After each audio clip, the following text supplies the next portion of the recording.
It's E3 2017, and I love this time of year. It's all of the hype, the spectacle. It's where all gamers come together to share the same experience, and I love it. Favourite time of the year. And this conference call right here is going to be some of my personal highlights from the conferences and some of the other things as well, such as demos. It's my personal opinions about some of these games, and the awards at the end will be about who I believed won and who I think was the best game, and so on and so forth. So of course everyone will disagree with all these, but we're going to get into it now anyway. But before we start, this video is for everyone, including but not excluded to Max Ravage, and if you want to get your name in the jar of names, all you have to do is keep commenting on these videos, and if you can tell me what game is hidden within this video, then please let me know. It's in the form of some letters hidden throughout, and if you can find them, rearrange the letters, and you'll get the title of the game we are referencing today. I will say, I planned this before E3 started, so bear that in mind. So before we start with the first press conference, I just want to say this is going to be like a podcast rather than a video. So if you want to sort of play this in the background while you're doing something else, you can listen to it. It's going to be quite lengthy, which I apologise for, but hopefully you don't mind. Now let's get in there, talk about some games, and start with EA's press conference.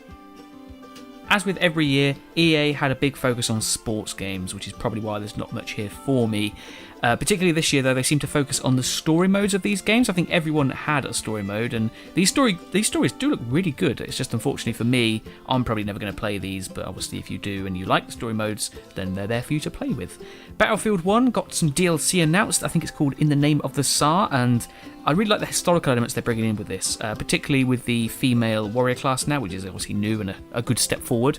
I can't quite seem to find the name of these warriors, but obviously they're there, and I think this is a great move forward, and including female soldiers as well as male soldiers, because I think they've never wanted to do that in the past, but now they are, which I think is great, especially with the historical elements as well. A big plus. Need for Speed Payback was announced. This particularly doesn't look anything different from normal Need for Speed games. Again, graphically it's been improved, but in terms of everything else, not really that much different.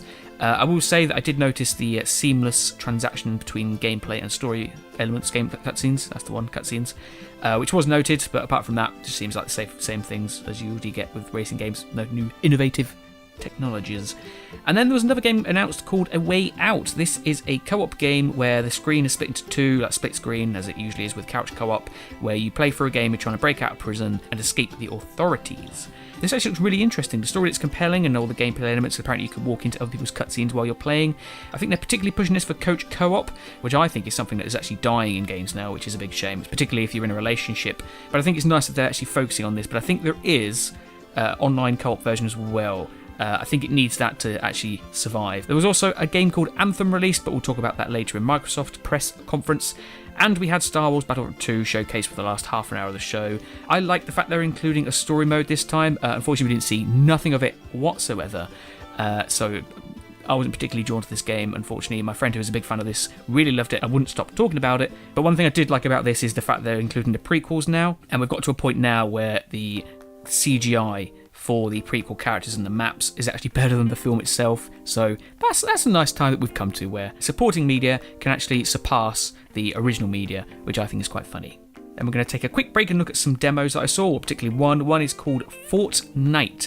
This is like a zombie survival round-based thing, a bit like Call of Duty Zombies, but it's third person. And while you're doing this, you're also building up a fort. So it's like you build a fort and then the zombies come at night.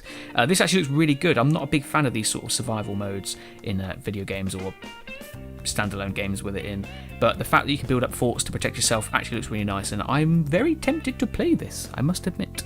Then we shall move on to the Xbox press conference, or the Microsoft press conference, and Project Scorpio was revealed as Xbox One X.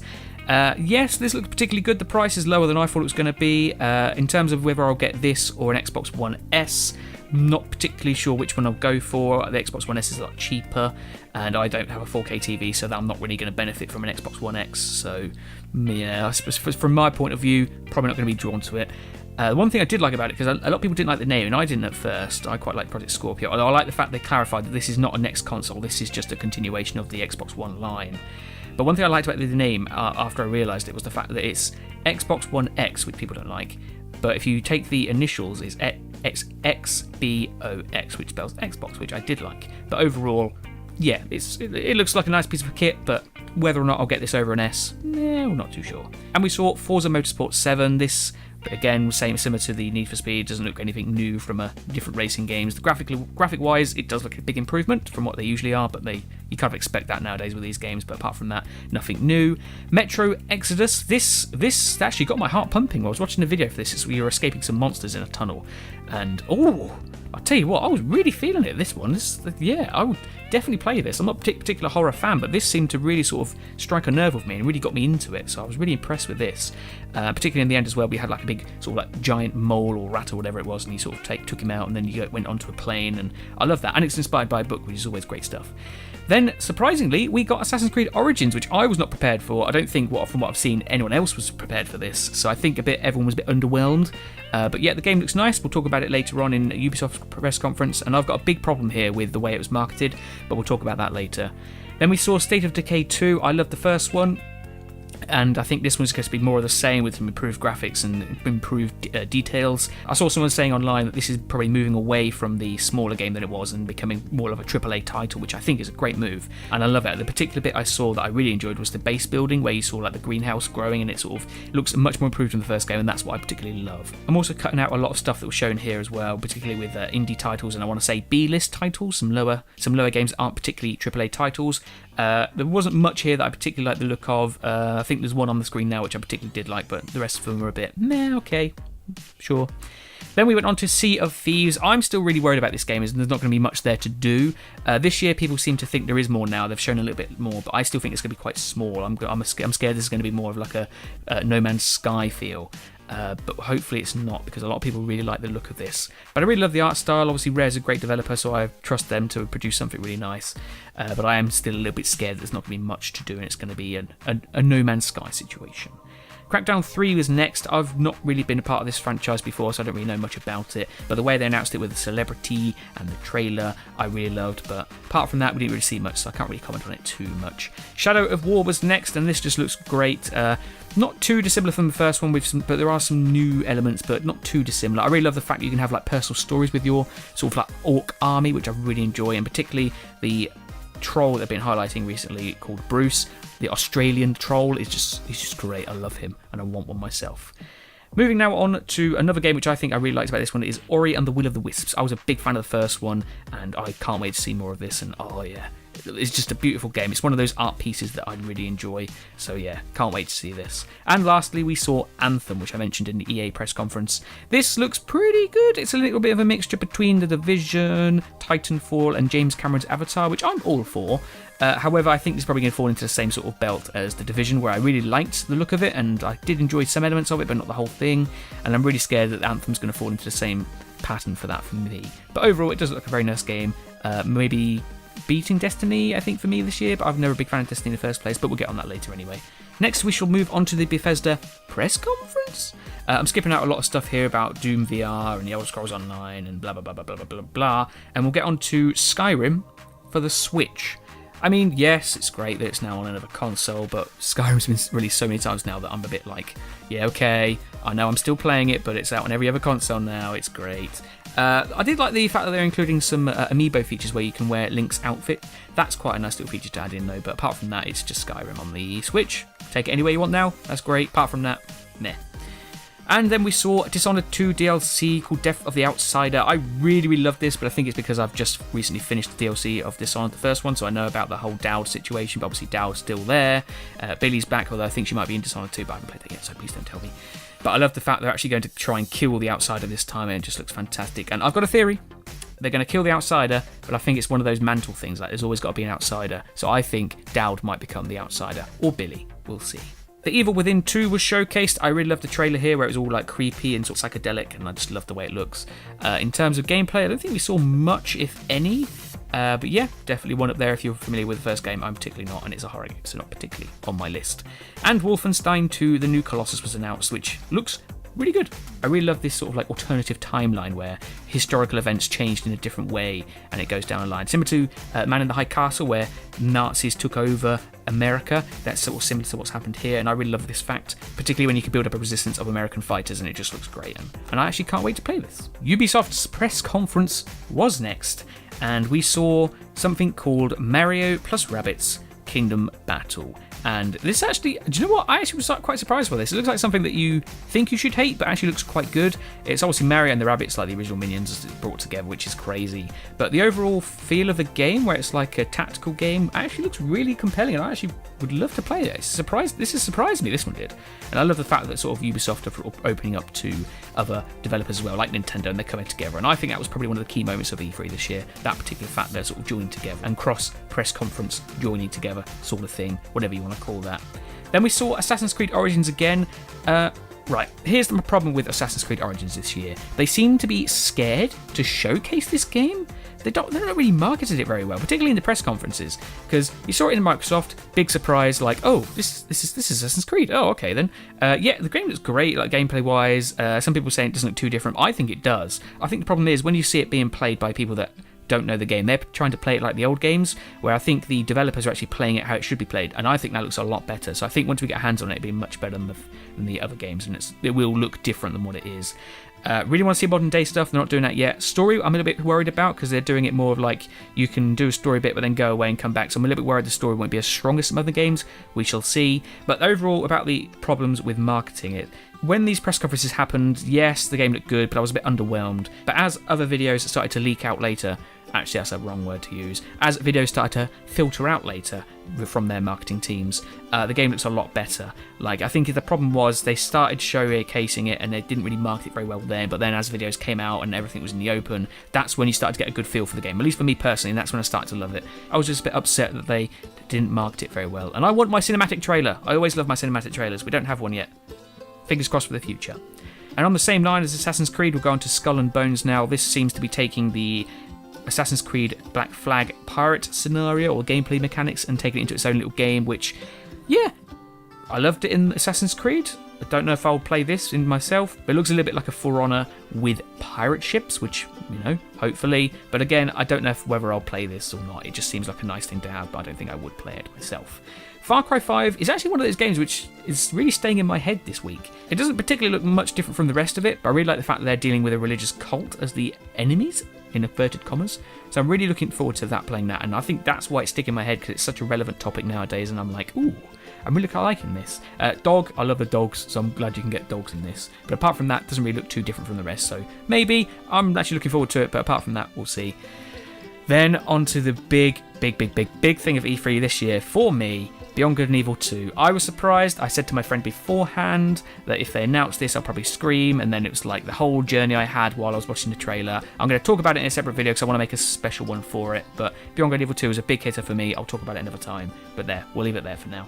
A few more demos to look at now then. Ni no Kuni 2 was showcased. I'm really looking forward to this game. Obviously, it's the same developers as Dark Cloud and Dark Chronicles, so I'm always praying that there's going to be some sort of connection with the universes, but I'm not too sure. But when I first heard it was called Renovant Kingdom, I was like, Kingdom building! Which is obviously something that's in the Dark Cloud Chronicle franchise, so I'm hoping it's in this one as well, but we'll see. But overall, it looks like it's going to be a little bit worse than the first game. I'm not sure why. I think it's because it looks very similar to the first, which I did like the first one, but I think with this new one, I think it needed some big sort of like new gameplay mechanics, and I don't think they're going the right way. I think they did take out a feature as well, which they've removed, and changed it to something else, which I think is probably going to be a bad move. But we'll see when it comes out. I'm looking forward to it and can't wait to play it.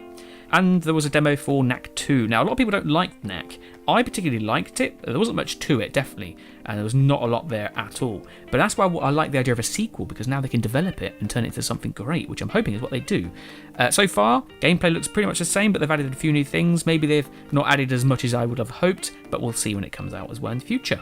Now we should talk about Sony press conference. I'm more of a PlayStation fan myself, so this is where most of these are for me, I suppose.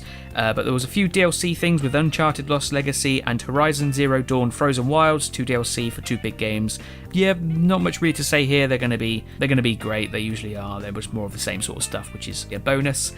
Days Gone was next though, and this actually just looked really good. The fact that you can sort of use the zombies as a tool to taking out enemies and stuff, which is great. Also, a zombie bear. What is going on?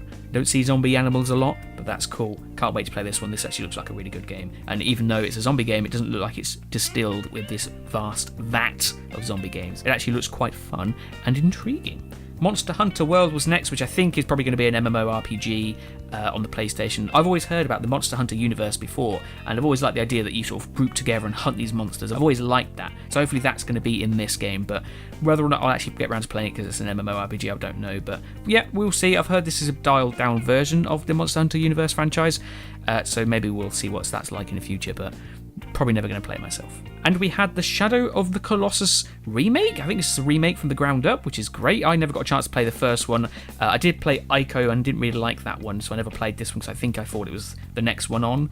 But I can't wait to play this because I think it looks great. I always heard great things about it and can't wait to actually get my hands on it, particularly with some great graphics on it as well, which I think it definitely benefit from. But yeah, can't wait to actually play this for the first time. Call of Duty World War II was next. Yeah, more of the same, except they've gone back in time. It's quite funny because I was starting to like the sci-fi stuff because that's the sort of person I am. I don't particularly like Call of Duty, but the sci-fi stuff I quite liked. So the fact that they were sort of moving into something that I would actually probably enjoy, they've now gone back in time to the historical stuff, and it's not my particular favourite time period, so maybe I'm not going to enjoy this too much, but I'm probably never going to play Call of Duty anyway, so yeah, we'll move on. Then it was a PlayStation VR segment where they showcased some games. Not much there particularly. There was a Final Fantasy thing, but the thing that I saw, which I really enjoyed, was something called Moss. Now this may just be the reason why I get a PlayStation VR. This game, it seems like I don't know if you control this little mousy character who looks amazing, or if you just watch her play through the world and you help her through by like opening doors and stuff for her and doing stuff like that. But this game looks great and so cute and so artsy, and I love that sort of stuff. This might force me to buy a VR, and I'm not the only one that thinks this. I've seen people online saying they might buy a VR just for this game, and I hope that's true because this game looks great. And we saw God of War, or Dad of War as it's been called. This looks more of the same from last year. It looks great. I'm actually really compelled by all the story elements, so I've actually gone back. I've never actually played any of the God of Wars. I do want to, but it's one of those games that's on my list.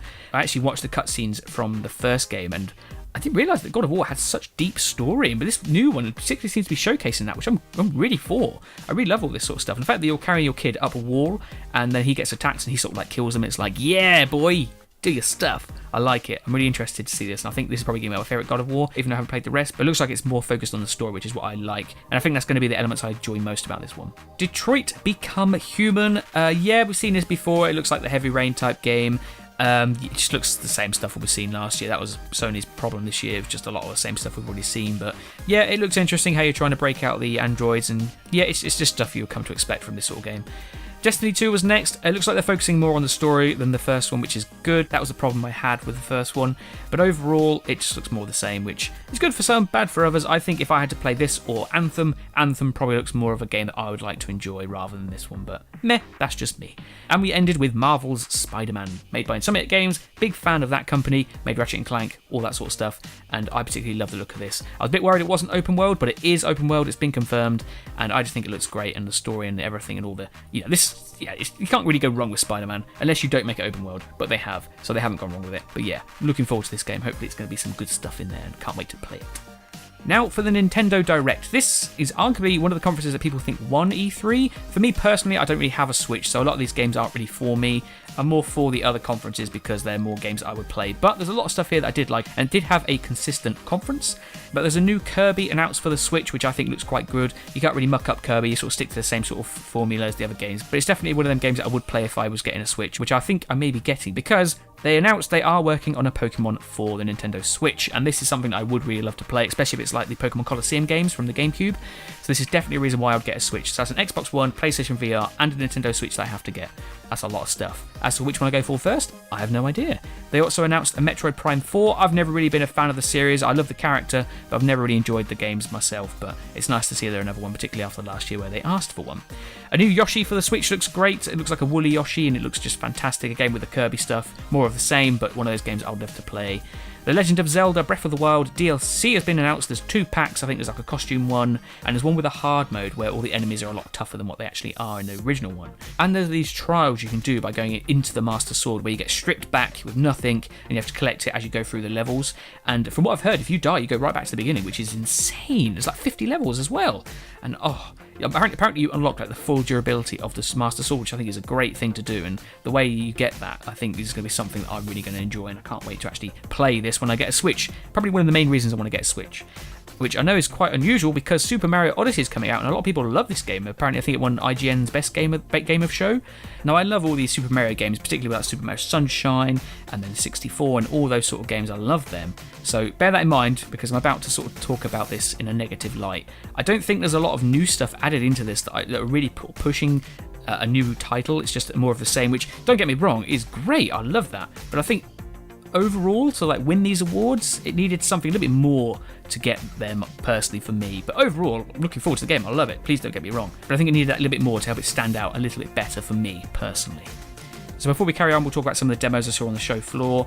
We had Crash Bandicoot N. Sane Trilogy. This looks really good. It's obviously the first 3 games, so it's not much difference in terms of gameplay wise, but the fact that you can actually now play as all of the Bandicoots, which actually looks great and really fun.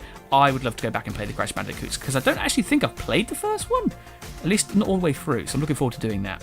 Another little game that was announced just before E3 was the Swords of Ditto. I'm really liking the look of this. I saw the trailer and I thought, oh, you know, this looks it's quite kiddie, but it also looks quite difficult at the same time, which I'm really looking forward to. And I've just seen a gameplay demo for it as well, where they're saying that the story, you play like an act, I think it is, and if you win, you carry on, and it's like 500 years later or something like that. But if you lose and die, evil takes over, and in like 500 years' time, people have lived in subjugation and stuff like that from the evil people. So I love the fact that that's sort of like a dynamic thing, and it looks like one of those. It looks very kiddie, which I'm very scared about because a lot of people don't like kiddie stuff. But I'm actually looking forward to this game for myself personally, and I think that dynamic story structure is something I'm really going to love. Lego Marvel Super Heroes 2 was announced. This looks great. More of the same from the first one for me personally. I really enjoyed the first one, and I think they're going into a second one. It'll be great. And I don't know what they're going to do to make this different from the first one. I think the level designs look like they're changing up a little bit, particularly with boss battles where you can walk up the side of like a giant Lego man, which looks great. And lastly, just something I want to point out is the new Xbox avatars that have been announced. I'm a big fan of like equality and all that sort of stuff. So the fact that now Xbox avatars are bringing in prosthetic limbs and like wheelchair stuff for your characters, I think is a great inclusion. I can't believe this hasn't been done before, but I'm a big fan of this actually happening now. So I just wanted to sort of showcase that because I think it looks great. And some of these avatars are looking really nice. I can't wait to delve in that because that's the stuff I like doing. Customization. Big fan of that.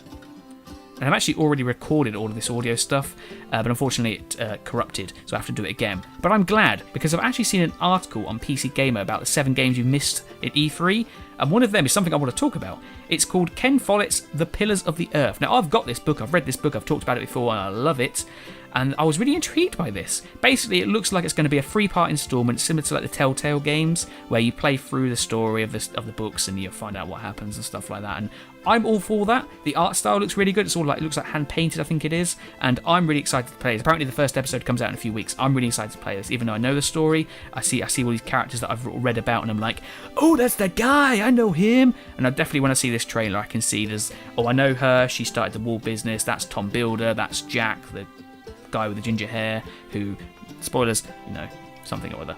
I won't say anything, but yeah, it's a great book. If you've never read it, I would recommend reading it, but if you don't like reading, play this game because I think you'll love the story. It's not lighthearted. This is quite dark. There's some serious stuff that happened to people, and it's a great sort of timepiece to look at how the world was back then.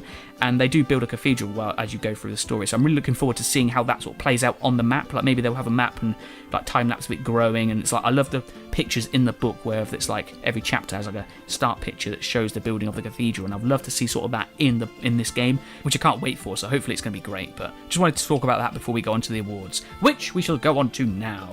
So now it's time to look at some like award type things for E3. These are going to be like best conference, best moment, worst conference, and best game. So let's start off with the best conference. I think overall it was a tough year for this because the E3 was quite a tame one. There wasn't really much happening. Like I think as for surprises, there was probably only like one. There was nothing really like brand spanking new that you're like, oh my god, no surprises. And compared to last year was amazing. This year was just like a meh, which makes it hard to pick a best conference. I think for me personally, it's between Sony, Xbox, and Ubisoft. Sony had a great conference with all the games they showed, and they had a lot of games that we've already seen, such as last year, like God of War, Detroit Beyond Human, Spider-Man. Nothing too new, but overall they had a really good roster of games, and I think that was quite good, and that's probably why it's on this list as well. Microsoft had a good conference as well with the Xbox One X release and some really good games on the list.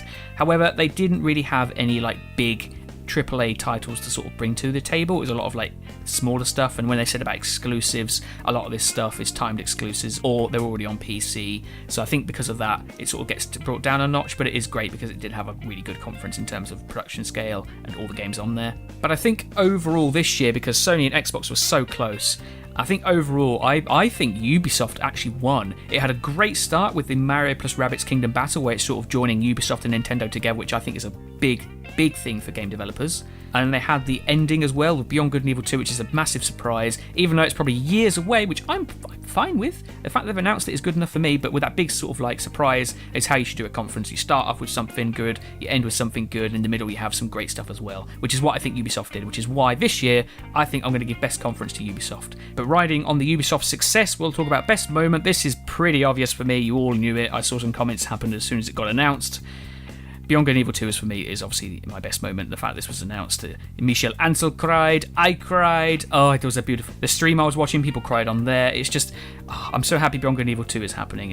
I know it's going to be years away. I'm going to talk about this in another video because I want to make a special video for it. But oh yeah, it's just a beautiful thing that's happening, and it was a great moment. I think that was just the best thing out of all of E3. But now on to the worst conference. We've only got 2 conferences left that I actually talked about, and that is Bethesda and EA. I think Bethesda really struggled this year because it wasn't really a conference, it was more like a Nintendo Direct where it was just a pre-rendered video.